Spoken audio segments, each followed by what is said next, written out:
Subject है vibration. Vibration कैसे बनते हैं, नेगेटिव या पॉजिटिव। समझो कि हमारे धर्मशास्त्रों में लिखा है कि जो बड़े बड़े ऋषि मुनि हुए उन्होंने हजारों साल तपस्या की, और वो जगह पर आज भी जाओ तो तुम्हें पॉजिटिव वाइब्रेशन तुम्हें मिलेगा, शांति का अनुभव होगा, सुख शांति का अनुभव होगा। साइंस वाले ये भी बताते हैं कि आज गीता का ज्ञान जहां कृष्ण ने गाया था 5000 साल पहले, तो वहां ऐसे मशीन रख दें तो 5000 साल पहले जो कृष्ण ने बोला था वही आवाज में कृष्ण की फोटो के साथ तुम वो सुन सकते हो। तो वायुमंडल के अंदर कृष्ण की आवाज पड़ी है, उसकी फोटो पड़ी है, तो किसके अंदर पड़ी है? तो वायु तत्व का जो सेल है, वायु तत्व का एक एक शेल है, तो वायु तत्व के एक एक शेल के अंदर एक एक आकाश, वायु तत्व के शेल के अंदर क्या है?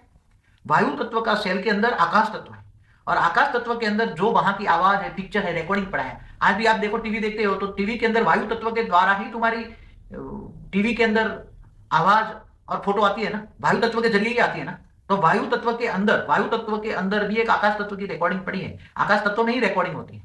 आकाश तत्व माना स्पेस, स्पेस में रिकॉर्डिंग होती है, उसके ऊपर वायु तत्व होता है। तो अरबों खरबों साल पहले भी धरती पर जो वायु तत्व पड़ा है, ऋषि मुनियों का पॉजिटिव योग शक्ति पड़ी है, तो वो किसमें रिकॉर्डिंग पड़ी है?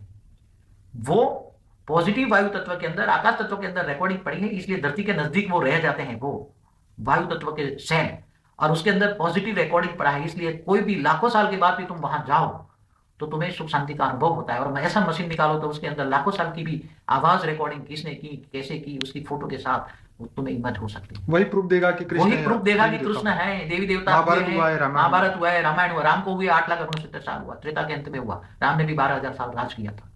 तो आज धरती को हुए कितना साल हुए? धरती को हुए ब्रह्मा के 100 साल की ये ब्रह्मांड है, एक ब्रह्मांड ब्रह्मा का 100 साल है। तो ब्रह्मा का एक दिन बराबर धरती पर 1000 चतुर्युग होते हैं। तो ब्रह्मा का दूसरा परात चल रहा है, दूसरा का परात का मनवंतर का 8वां दिन, मनुष्य का 8वां चल रहा है। तो कितनी धरती को हुए? करोड़ों, मतलब 1-2 अरब साल तो हुए ही हैं कम से कम। तो 2 अरब साल धरती को हुए हैं। तो 2 अरब साल की रिकॉर्डिंग धरती पर जो पड़ी हुई है वो वायु तत्व में रिकॉर्डिंग पड़ी है। और वो वायु तत्व के अंदर अगर आत्मस्वरूप रहकर तुम चाहो तो सब फोटो के साथ इमर्ज कर सकते हो। साधन बना के भी उसको करोड़ों साल की, लाखों साल की हिस्ट्री, ज्योग्राफी तुम बना सकते हो, फोटो के साथ बना सकते हो। सब कुछ आज साइंस ढूंढ रहा है। किनके संकल्पों से साइंस डेवलपिंग कर रहा है? आज से पहले 100 साल पहले कुछ भी नहीं था, आज इतनी साइंस डेवलप क्यों कर रहा है? और साइंस बहुत डेवलप करना है, बहुत आगे जाना है। साइंस को अभी तो कुछ भी नहीं है, बहुत आगे प्रूफ देना है। दुनिया वालों को प्रूफ देना है कि ये दुनिया कुछ भी नहीं है, धरती तो 100 की 9 बराबर है, दुनिया बहुत बड़ी है, अरबों खरबों सूर्य, महासूर्य। तो ये सब समझने की कोशिश करो। वायु तत्व के अंदर, एक सेल के अंदर कितनी शक्ति है। वायु तत्व का एक हाइड्रोजन ले लो, हाइड्रोजन से हीलियम में परिवर्तन होता है तो सूर्य की अग्नि पैदा होती है। और हीलियम के अंदर इतनी, एक हाइड्रोजन का एक हीलियम के अंदर इतनी एनर्जियां होती हैं कि ये एनर्जियों को फ्यूज ऑन करो, उसको जलाओ तो इतनी एनर्जी पड़ी है। तो ये एनर्जी से साइंस भी मानते हैं, पावर से, पदार्थ